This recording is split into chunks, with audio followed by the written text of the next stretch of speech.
Hello everybody, welcome. I do believe I'm live. I'm very excited to be with you here today. And if you're listening later, I'm still excited.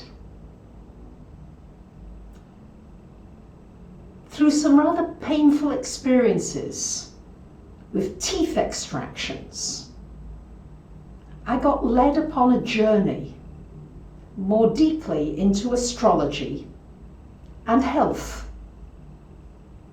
Why was it one extraction went so easily? Yes, there was a certain amount of pain, but there was hardly any bleeding. The healing process happened so quickly, and it was just easy. And why was the other extraction that I had, done just a few months later, awful, painful, lots of bleeding, lots of swelling, a much longer healing process? Why? Why was that? And that's what took me into a journey into learning some more about the moon and the cycles of the moon, as far as surgery is concerned, operations, and generally the health and the healing of the body. So I always knew, for example, as an astrologer, it's not good to have surgery during a Mars retrograde, because Mars rules sharp instruments, and a scalpel or a sharp instrument is usually what a surgeon is going to use on you to do a surgery. So I knew that, and I had some other various bits and pieces of knowledge, but I wanted to begin to pull it together.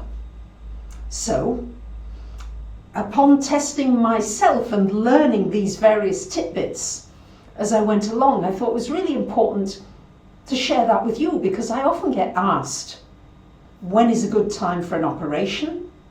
When is a good time for healing? When is a good time for detoxing? When is a good time to lose weight? When is a good time to gain weight? When are good times for things? And I'm always reminded of Hippocrates, the father of so-called modern medicine, who said, anyone who practices medicine without taking into account the movement of the stars is a fool. And I would have to say, now that I'm learning the painful way, I agree with him. So let's look at this. I'm going to look at moon cycles. So much is affected by the moon. And yes, I do these videos exactly, thank you Candy Apple. The old folks, our ancestors, planted crops and gardens according to the moon and the signs. There are better times for planting crops. There are worse times for planting crops. There are good times for picking herbs and vegetables, and bad times. Sometimes medicines work really well and herbs work really well. Sometimes they hardly work at all. Sometimes there's a lot of bleeding and pain after surgery. Sometimes there's hardly any. Why? Our ancestors knew a lot about this. The moon is in fact your most sensitive part of your chart. Everybody knows their sun sign. When you think about it, there's 12 sun signs, because the sun stays in the sign for approximately a month, 30 days.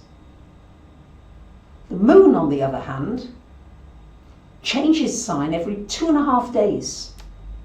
It's much more sensitive, it's much more changeable. So wherever your moon is in your chart is extremely important. And the moon will indicate possibly where you have medical shall we say, weaknesses, things that maybe just need to be stronger. Yes, I have Moon in Taurus, so I, as a child, always had issues with my throat and tonsillitis and all those things, and speaking up.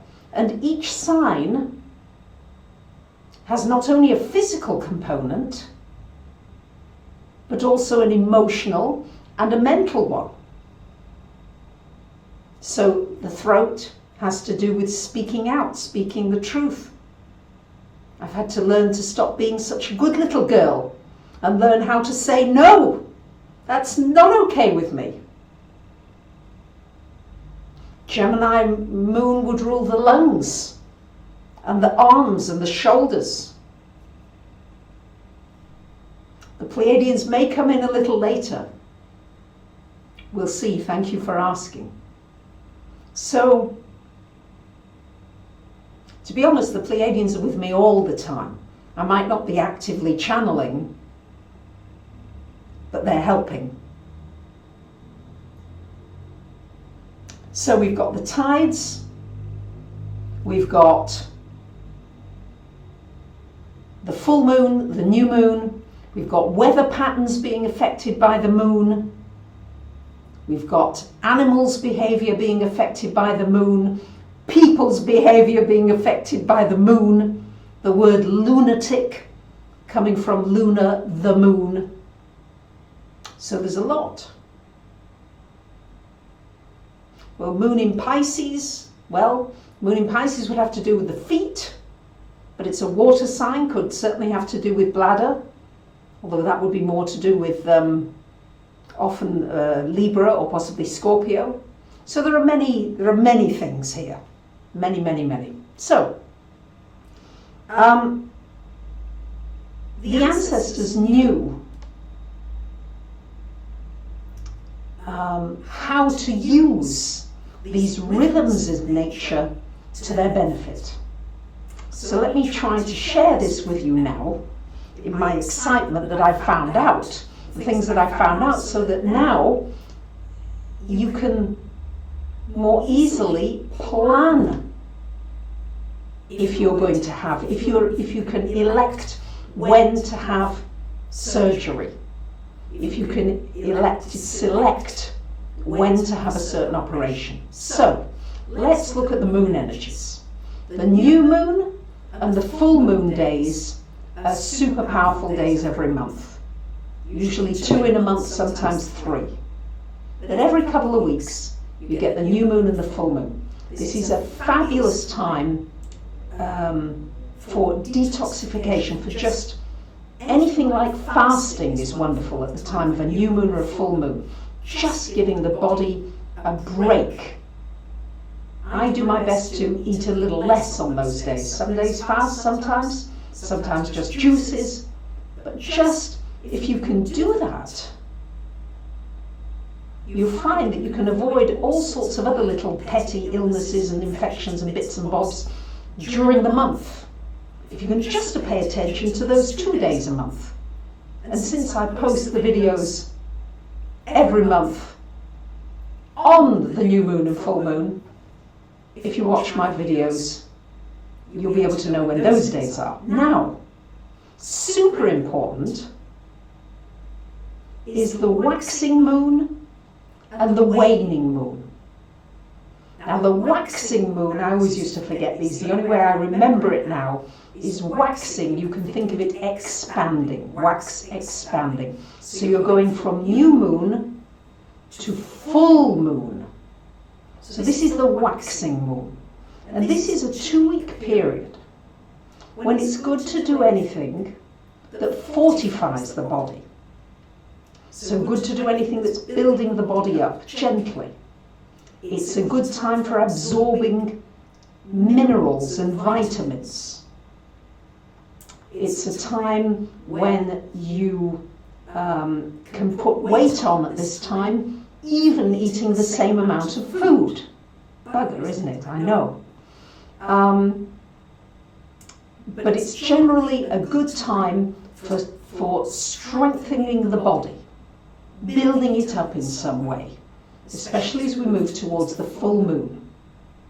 Now with the full moon and going into the waning moon, so it's waning, it's getting less and it's going teenier and teenier and teenier to the new moon,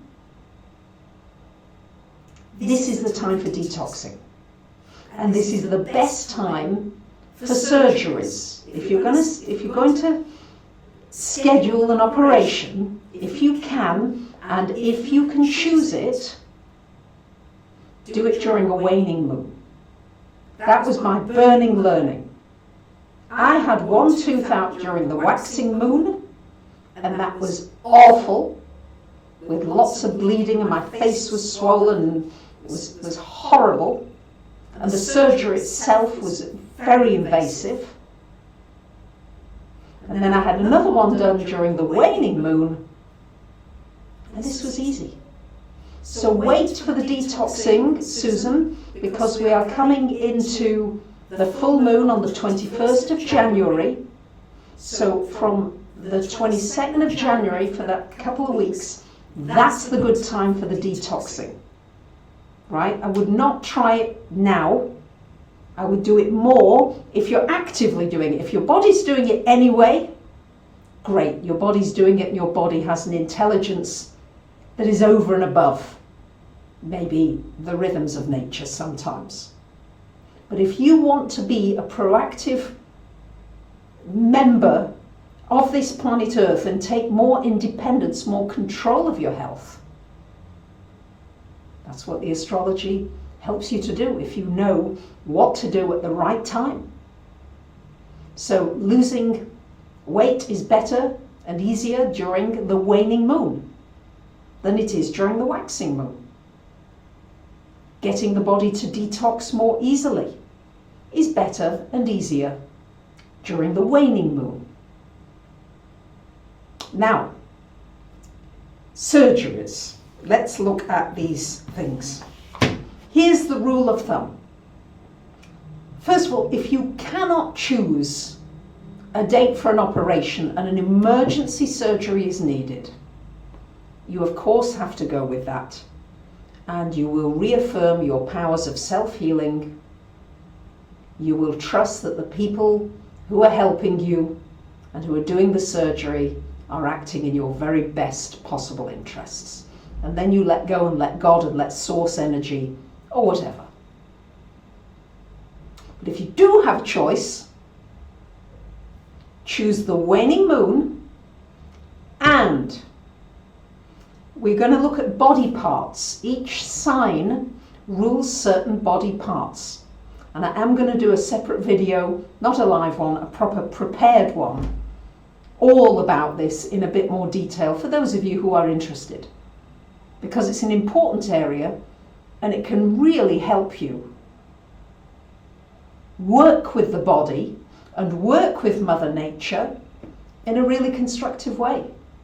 So I'm just suggesting that as this is why I felt the need to share this information. I also want to share it freely. Yes, okay, you can charge for these various things, but to me this information is so important. I feel it just needs to be out there so that you can make best use of it and get stronger at the times that you can get strong more easily. So, the different parts of the body. So the rules of thumb are this. Surgery or operation during a waning moon. There's less bleeding, there's less scars. The scars heal more quickly and the healing process is much more quickly, and any medicines or anything like that are more easily absorbed by the body at this time, so things act more easily. Now, then we look at, if at all possible, let's say you need to have surgery on your face, maybe it's the eye or the tooth or something like that. You need to avoid, if you can, the month where the sun is in Aries, because Aries is the head, and also where the moon is in Aries. So you want to try to avoid that sign if you're getting surgery on it. If, however, you're doing something else that is very supportive, other than that's a cutting of the body, then that's fabulous to do when the Aries, to do with the head, if that's really positive and you're not going through surgery, then that can be very positive and beneficial at the time of Aries. So Aries has to do with the brain, the head, the eyes, the nose. Basically, it's the top of the head up into the nose is Aries. So if you can keep that in mind, I'm going to look back because I had lots of eye surgeries a while ago, and some of them went really well and some of them went awfully, having various cysts removed. And I'm sure if I look back now, I'll find that I did them during a waxing moon, not good, and also possibly during an Aries moon or during the Aries sun time. So that's what you want to avoid. So let's say you need to have heart surgery. You're scheduling something to do with the heart. The heart is Leo. So if you can avoid having a surgery during August when the sun is in Leo, so much the better. If you can strengthen your heart and do things for your heart, other than surgery, when the sun is in Leo and the moon is in Leo, great. If you're going to have a hip operation, not good during Sagittarius times, because Sag rules the hips. Anything to do with the feet, operations, not good during Pisces time. Anything to do with the sexual organs, operations that is, not good during Scorpio. So we can use these energies super constructively. And I think this is a really important subject because these are just simple rules of thumb that you can just pay attention to. And if only I'd have done that with that other tooth extraction, I needn't have gone through all that swelling and pain and upset and all that stuff. Might not have been necessary, you see. So what I'm hoping is that if you can learn through this, and as I said, I'm preparing this other video which will go into a little more detail about this, but I just wanted to give you the heads up now in case some of you are planning these things, so that you can plan now to start detoxes after the 21st of this month, after the full moon. That's the time to do it. Then go hell for leather, yeah? Obviously within certain parameters, but this is just giving you that heads up so that you can go with the tide. It's like going with the tide or against the tide. And yes, Eleanor, the video will stay up. It gets archived and stays. So, medical astrology is a huge field, and it's certainly not one that I'm qualified in. If somebody needs specific medical information, I send them to a medical astrologer. I do the general aspects on health, and I can certainly look at those and look at what's going on in your chart. But in terms of specifics, no, that's not my expertise. I'm very good with relationships.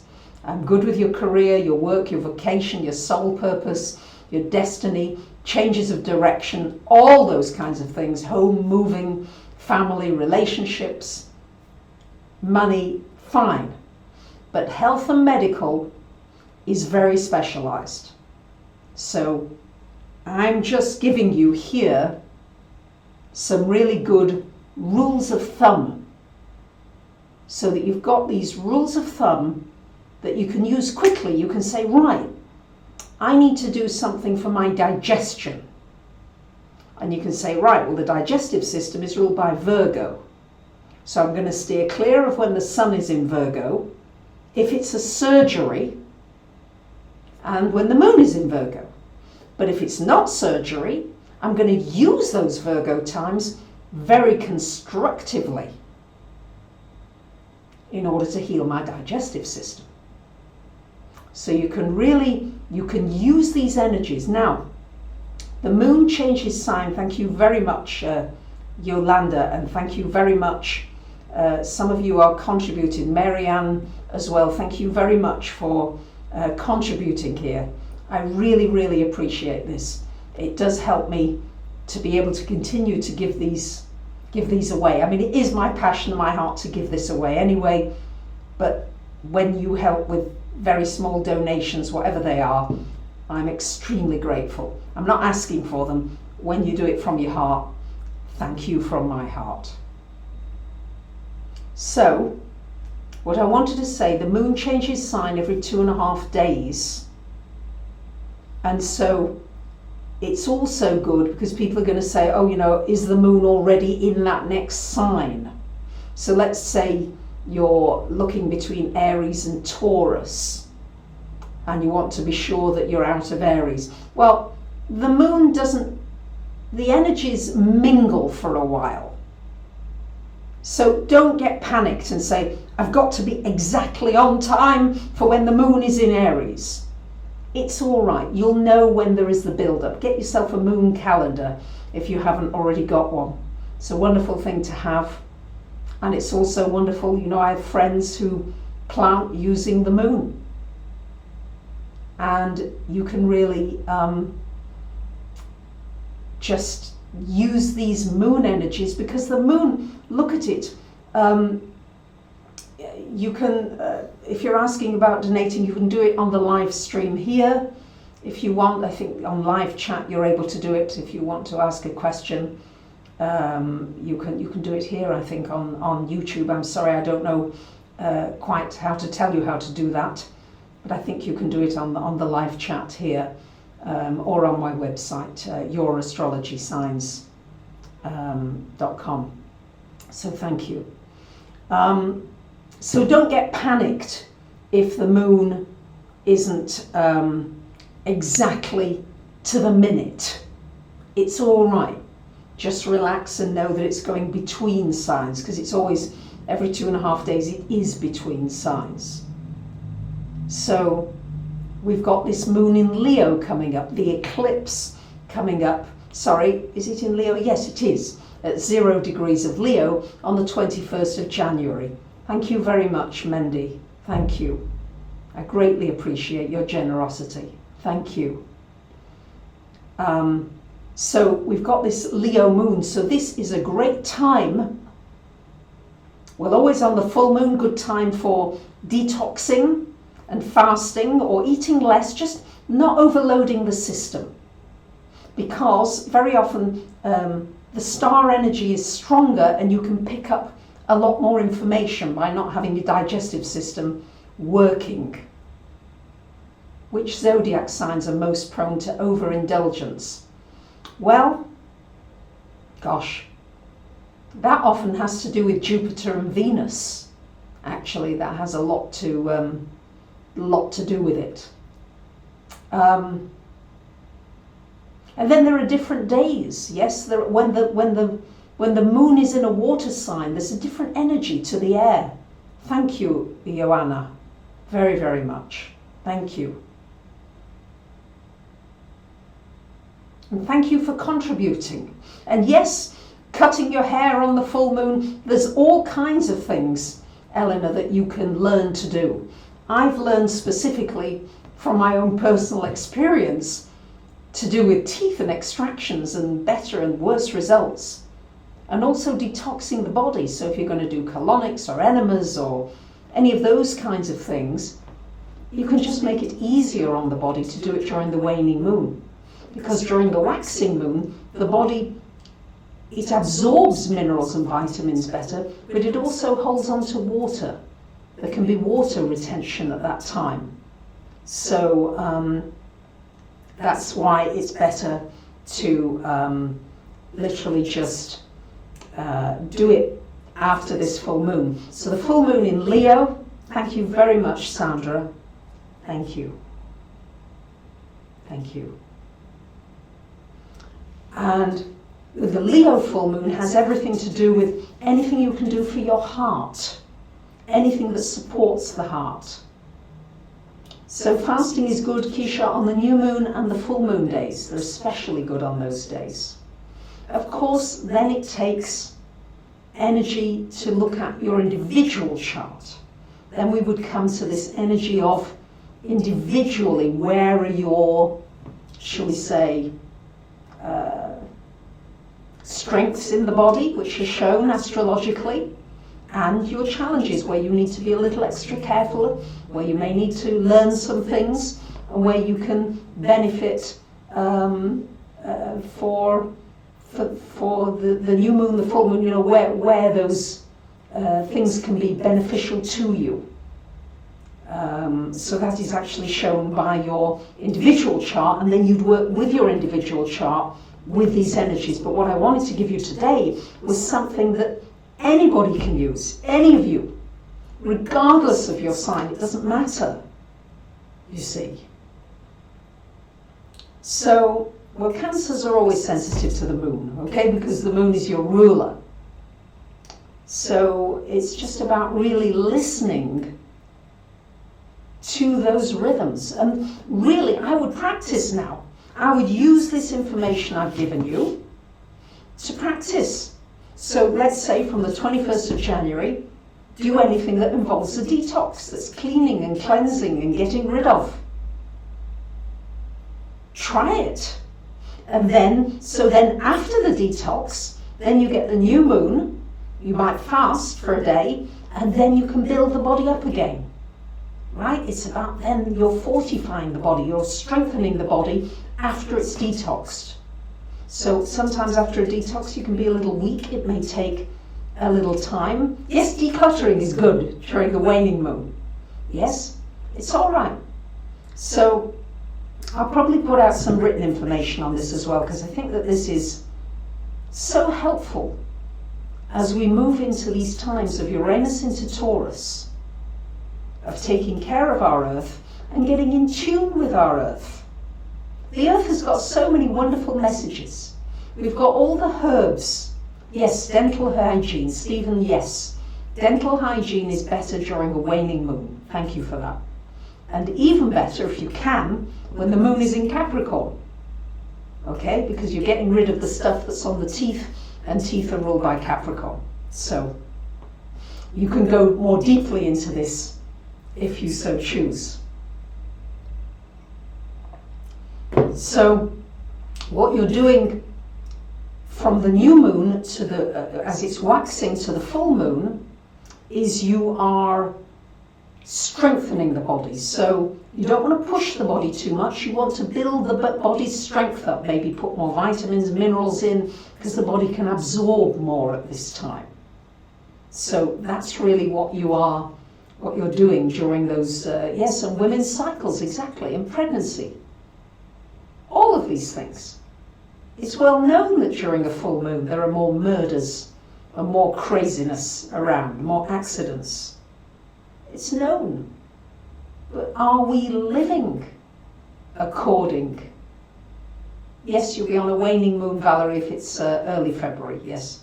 So, are we learning to live with the rhythms of the stars? And that's what I feel is part of my teaching here with you, is sharing this. Because there's a different energy when you have your menstruation on a full moon than when you have your menstruation on a new moon. There's a yang energy and a yin energy. There's so much to this. But I hope you've got those rules of thumb now, which is strengthening and fortifying and building up during the new moon to the full moon, that's the waxing moon, and detoxifying and releasing and letting go and getting rid of stuff during the waning moon, which is from the full moon to the new moon. Remember, surgeries,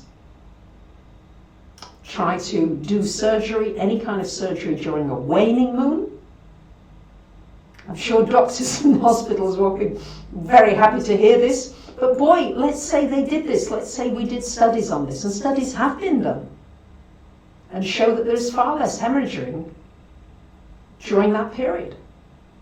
I mean, studies have been done. And if you look at the ancients, they were very sensitive to where they put their buildings, the direction and the place where something was put. And I wonder, you know, there's much lower incidence of cancer in Japan and China, and they wouldn't dream of erecting a building without having a dowser or somebody say exactly where is the best position for this place to be.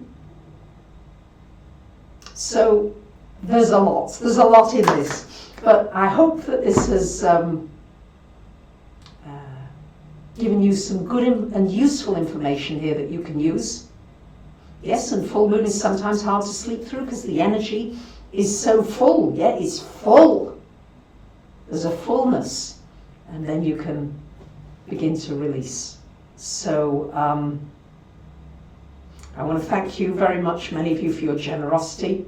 Thank you for your donations, for those of you who have donated. Thank you for giving your time, for listening, and for being with me today. So, in good health to you. Bye for now.